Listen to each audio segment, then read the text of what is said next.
अब ये जो आर्टिफिशियल इंटेलिजेंस और ये जो सारे नए मामलात हैं टेक्नोलॉजी के, ये किस तरह से हमारी ज़िंदगी को तब्दील कर रहे हैं, इस हवाले से हम बात करेंगे। हमारे साथ टेक्नोलॉजी एक्सपर्ट जनाब अहमद मंजूर साहब मौजूद हैं और उनसे हम बात करेंगे कि जी ये क्या मामला है, कैसे कैसे हम अपनी ज़िंदगी को तब्दील होता हुआ देखेंगे आने वाले चंद सालों में। अस्सलाम वालेकुम। वालेकुम अस्सलाम। कैसे हैं जनाब? ठीक ठाक हैं? अल्हम्दुलिल्लाह। आप बताएं। सर देखें, गवर्नमेंट तो ले आई है आर्टिफिशियल इंटेलिजेंस की पॉलिसी, ठीक है जी। अब ये हमने नाम तो सुन लिया आर्टिफिशियल इंटेलिजेंस और ये वगैरह वगैरह वगैरह, ज़िंदगी तब्दील हो रही है।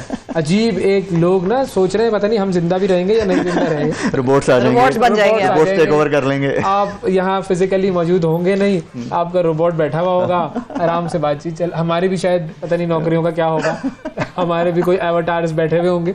लेकिन हमारी ज़िंदगियाँ कैसे तब्दील होने वाली हैं, कौन कौन सी चीज़ें ऐसी हैं जो कि हमारी ज़िंदगियों को तब्दील करेंगी, ये थोड़ा सा हमें गाइड कीजिए। अच्छा वैसे भी इसके अंदर ना डिफरेंट तरह की टेक्नोलॉजीज़ हैं एक्चुअली जो आने वाले दौर में, जिसमें से बहुत सारी हम ऑलरेडी यूज़ कर रहे हैं, जैसे क्लाउड कंप्यूटिंग या डेटा साइंसेज या इस तरह की, जो आप लोग जब सबसे बड़ी इंटरनेट यूज़ कर रहे हैं ना, यानी तब्दील किया था दुनिया। डायल-अप आया था ना, डायल-अप आया था, उससे पहले यानी 90s में आप चले जाएं, म्यूजिक का वैसे अलग ही टाटा जो होता था, ठीक है ना, आज भी 56K का हम लोग याद करते हैं। लेकिन आजकल के बच्चों को आप वो बताएं ना, वो रिंग वाला फोन होता था जो 5 मिनट में हाथ थक जाता था पकड़े पकड़े, ठीक है। आज फोन पे लगे रहते हैं ना जिस तरह, वो सारा टाइम सारा, तो वो तो पॉसिबल ही नहीं था उस दौर में। तो इसी तरीके से अब आने वाली technology just like blockchain, AI, IoT, ठीक है, मेटावर्स की हम लोगों ने एक दफ़ा डिस्कशन की थी, ठीक है। देखें 3 टेक्नोलॉजीज ऐसी हैं जिन्होंने दुनिया को चेंज करके रख देना, जिनमें नंबर 1 है IoT। अच्छा, वो क्या है और कैसे करेगा, थोड़ा सा बताएं जरा। इंटरनेट ऑफ थिंग्स है। अब उसके अंदर जैसे आपके पास स्मार्टफोन है या स्मार्ट वॉच है, स्मार्ट सिटीज का आपने नाम सुना होगा, तो इसमें लोगों को ये समझ नहीं आता कि ये शुरू में जो स्मार्ट है असल में ये क्या चीज़ है। यानी मेरा आपसे क्वेश्चन है, स्मार्ट क्या है? खूबसूरत लोग रह रहे होंगे, खूबसूरत लोग, ऑटोमेशन ज्यादा होगी, ऑटोमेशन होगी, यस दैट्स कन्वीनियंस ज्यादा होगी probably. SMART is basically abbreviation अच्छा of self monitoring analysis and reporting technology का। अच्छा ओके, हमें जो है ना, हम उसको बस जी स्मार्ट है, जैसे बैंक के सेशंस के दौरान स्मार्टफोन है जी, पतला फोन है जी, घड़ी देखें स्मार्ट लग रही है, ठीक है ना, तो वो स्मार्ट लगने में हमारा ज्यादा फोकस है, उसको सीखने में नहीं, ठीक है। तो उसकी वजह से वाकई वो काम हो जाएगा। तो मैं अगर थोड़ी देर के लिए IoT को ये कहना शुरू कर दूं कि डेटा गैदरिंग टूल है।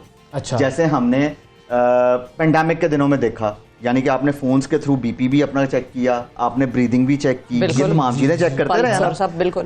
तो वो डेटा किसी जगह पे सेव होना शुरू हो जाए और वो किसी ऐसी जगह पे सेव हो जाए जहां से आप उसको चेंज ना कर पाए। अच्छा, so that is blockchain. Blockchain सिर्फ क्रिप्टो करेंसी नहीं है, ब्लॉकचेन एक ऐसी जगह है या आप कह लें ऐसा रिकॉर्ड कीपिंग सिस्टम है जहां पे चीजें चेंज नहीं हो पाएंगी। ठीक है, ठीक है। तो एक ये आ गई, एक डेटा गैदरिंग टूल आ गया, तो मैं कह सकता हूँ ये डेटा स्टोरिंग टूल है जो ब्लॉकचेन है।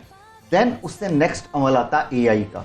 अब AI को अगर मैं ये कहूँ भाई रोबोट्स आ जाएंगे, दुनिया टर्मिनेटर 2 जैसी हो जाएगी, वैसा तो नहीं होने लगा, ठीक है।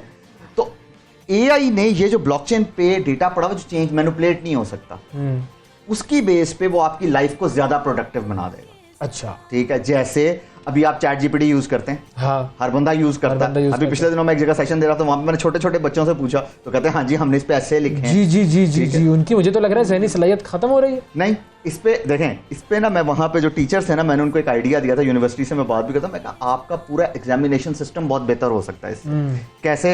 एक बंदा आपको पता जो है चैट GPT से बना के लाएगा, आप उसको खड़ा करें सामने से, डिफेंड करो इसको, हाँ बिल्कुल, ठीक है। टोटल पूरे सेमेस्टर में सपोज कर लें आपने कॉन्सेप्ट की बात हो जाएगी सारी, आपने 10 को जो है ना 10 वाइट पेपर्स को डिफेंड करना। अब उसकी ज़हनी सलाहियत बढ़ रही है मेरे ख्याल में, लेकिन जो काम वो 50 मिनट में या 1 घंटे में करता था ना पहले, अब वो 10 मिनट में करना शुरू हो गया। नहीं, लेकिन फिर तो बिल्कुल ही वो जो किताबें लिखना, इंटेलेक्ट, वो लिखत पढ़त का कॉन्सेप्ट ही फिर खत्म हो जाएगा। बेसिकली डिफेंड तो कर लेगा वो, डिफेंड कर, लेकिन वो जो लिखने की सलाहियत है, वो राइटर्स प्रोड्यूस होते थे, वो पोएट्स वर्ड्स, तो बस वो डिपेंड करता है। यानी कि देखें, जब तक अभी क्या होता है, चैट GPT तखल्लुस चैट GPT उसी के अशार होंगे और उसी के जो है वो, देखें उससे ये हो गया ना। अब जैसे इस टाइम पाकिस्तान में सपोज कर लेते हैं, एक और आइडिया आपसे शेयर करता हूँ कि जी सपोज कर लेते हैं इस टाइम पाकिस्तान में जो रिसर्च पेपर्स हैं वो कितने शाया होते हैं जो पाकिस्तानी शेयर करते हैं, 10, 2, 3, 4। अगर हम उसको चैट GPT के थ्रू करें और बाद में हम उसको उसके ऊपर हमारा नॉलेज ग्रिप भी उतनी हो, तो वो 50 पे भी तो बेसिकली राइटिंग प्रोसेस हम अपना आसान कर लें, वो आसान कर रहे हैं आप, बाद में उसमें चेंजेस आप कर सकते हैं। ठीक है, मैं इमेजिन कर रही हूँ वही तखल्लुस वाली सारी। यानी आप नहीं बकायदा पोएम्स लिख सकते हैं हाँ, आप। poems ये तो वो लिखता है कोई नहीं चैट ना। GPT। यानी आप उस पर लिखें कि मगर जी- कहाँ गालिब कहाँ चैट जीपीटी, फर्क तो खैर होगा ना।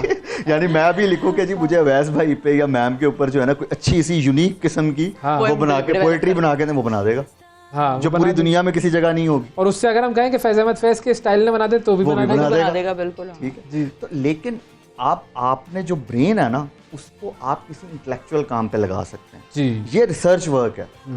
तो रिसर्च वर्क से आप बच रहे हैं लेकिन इंटेलेक्चुअल सही। इंसान का दिमाग ज्यादा काम करना शुरू कर देगा। दिस इज व्हाट आई बिल्कुल, थिंक। सही है। और क्या चीजें ऐसी हैं जो कि तब्दील कर रही हैं, जो आप बता रहे थे? अभी वो मेटावर्स आ रहा है जी। ठीक है, जैसे आपने अभी थोड़ी देर पहले एवाटार्स की बात की थी कि तो अगर हम उसको प्रैक्टिकल लैंग्वेज में लेके जाएं कि जी उसके अंदर दो तरह के कॉन्सेप्ट्स हैं, एक है वर्चुअल रियलिटी और एक है ऑगमेंटेड रियलिटी। वर्चुअल रियलिटी में जैसे हम यहाँ पे बैठे हुए हैं या जैसे वो कई दफा आप टीवी चैनल पे ग्रीन पर्दा लगा होता है जी। तो पीछे वो एक वर्चुअल रियलिटी बना देते हैं। So that's a virtual reality. ठीक है, मैं यहाँ पे नहीं बैठा हुआ, मेरा यहाँ पे अवतार यानी नजर आ रहा है, बात कर रहा हूँ, हाँ। ठीक है। देन इसी तरह ऑगमेंटेड रियलिटी, सपोज कर लेते हैं मैं एक यूनिवर्सिटी में जाता हूँ और वो मेरे ग्लासेस ले लेते हैं जो आजकल आपको पता है नए आने लगे हैं, स्मार्ट का वर्ड याद रखिएगा, हाँ। ठीक है, स्मार्ट ग्लासेस आ रहे हैं। अब वो स्मार्ट ग्लासेस क्या करें, वो मेरा लें और उसके अंदर ना ओएस उसका अपग्रेड कर दें। ठीक है। जैसे ही मैं जाके पढ़ाने के लिए जाऊँ आगे तो मुझे हर बंदे के ऊपर कुछ लिखा हुआ नजर आ रहा हो जिसमें उसका बैच लिखा हुआ है या उसकी डिग्री लिखी हुई है या नाम लिखा हुआ है। तो इसको थोड़ा और प्रैक्टिकल करके देखें कि सपोज कर लें एफबीआर इसको वो कर लेता है। जैसे ही एफबीआर के उसमें ऑफिस में एंटर हो तो पता लग रहा हो कि इस बंदे ने टैक्स दिया हुआ कि नहीं दिया हुआ। जस्ट आइडिया दे रहा हूँ एक। तो ये रियल यूज केसेस है। अच्छा, आप किसी जगह से गुजर रहे हैं, विंडो शॉपिंग का एक कॉन्सेप्ट है, सारी दुनिया को पता विंडो शॉपिंग क्या होती है। It make that reality. कैसे कि जी आप देख रहे हैं कि अच्छा ये वॉच अच्छी है, आपने उस पर क्लिक किया और वॉच आपके यहाँ पे अगर नजर आनी शुरू हो जाए तो आप ट्राई करने के एक तरह से कि कैसे लगेगी। इसको ई कॉमर्स के अंदर ले जाके देखें कि आपने एक एवाटार बना लिया, वो बिल्कुल एज इट इज मेरी जो डायमेंशन है उनके ऊपर सही है। तो कपड़े वपड़े सारे एग्जैक्टली मैं उसको ऑनलाइन देख सकता हूँ, सब कुछ चीजें चेक कर सकता हूँ। वो हमारे यहाँ अभी तक वही चल रहा ना, वर्चुअल जमीन खरीद लो। वर्चुअल जमीन खरीदी जा सकती है, उसका फायदा है कोई? देखें, अच्छा इसका भी एक प्रैक्टिकल चीज आपको बताता हूँ। अभी तो ये है ना कि वो फ्रॉड्स कर रहे हैं, लोग करी जा रहे हैं। जैसे क्रिप्टो करेंसी वगैरह को शुरू में हमारी एक दफा डिस्कशन हुई थी, आपको याद होगा, तो उस पर लोग फ्रॉड्स करते हैं। देखें, लेकिन रियल एस्टेट ने उसको इस तरह से वो लेके आए हैं कि ग्लासेस बना दिए और आपको एक जगह खड़ा कर देते हैं कि अब देखिए अगर आप ये फ्लैट खरीदेंगे तो this is going to be your apartment की बेस पे भी तो हो सकता है। बिल्कुल कि आपने उसको बताया कि मेरा 1 कनाल जगह और मुझे 2 मंजिला घर चाहिए, नक्शा बनाओ। हाँ, नक्शा। तो वो आपको एक जगह पे एक मल्टी डायमेंशनल ट्रेडमिल पे खड़ा करे और साथ आपको गॉगल्स लगा दे और आप उसका फीलर ले रहे हैं। सो मेटावर्स इज बेसिकली फील।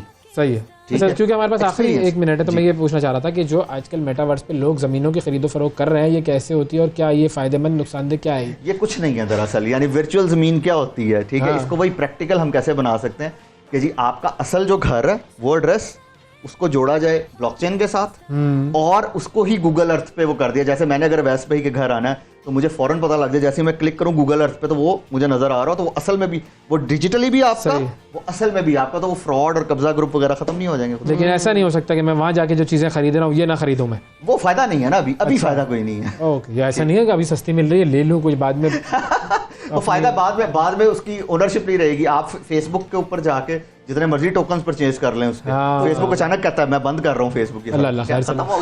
चले जी, जबरदस्त। थैंक यू जी, बहुत शुक्रिया अहमद साहब, आपने वक्त दिया और हमें कुछ समझाने की कोशिश की कि दुनिया तब्दील किस तरह होने जा रही है।